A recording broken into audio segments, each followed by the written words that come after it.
There's an idea behind the works, obviously, but ultimately for me, like the joy in making them, the joy in doing what I do is making the work and trying these different processes. Hi, my name's Cara Chin, and I'm an artist based in the UK. I work across sculpture, animation, ceramics, lots of different materials and mediums. I get bored very easily, so I use a lot of different materials. I think about my work like as sort of hybrid objects because I don't plan my sculptures. I'm very much process-driven artist. So I start with a kind of vague idea or concept, and then it sort of takes form through the process of actually making the works. So the sculptures kind of shape-shift as I'm making them. So they might start off as a place, a diorama, and then they could become an animal or a being. I try and pack as much information into the sculpture as possible. So it could be about what I had for breakfast, or what shops do I live nearby, what plants happen to be growing in the vicinity, as well as the original concept. Yeah, so they're kind of containing. And I think that having all this disparate information crammed into one sculpture is sort of synonymous with the way that we get information in the present day.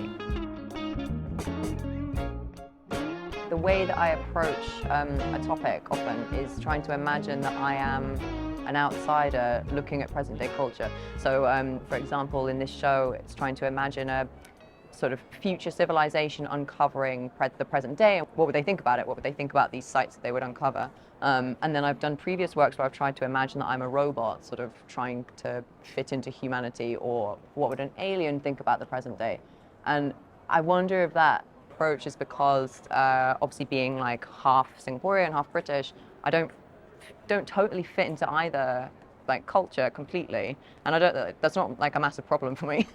It's fine. But obviously when I go to Singapore, I'm not fully Singaporean, and in the UK, I think just by the nature of being mixed, I have a slightly different perspective on each of these cultures for that reason.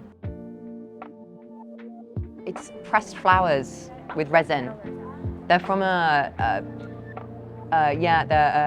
mum passed away last year, and they're all like her flowers that are now in my studio. So they've got quite a sort of sentimental value to them as well, which is nice. And I think there's a lot of organic matter in it, and I think I like working with these different materials and like the clash of the more plastic parts of it with the organic parts. But also I think that because it's this idea of things being uncovered, there's a few references to sort of like fossilized things.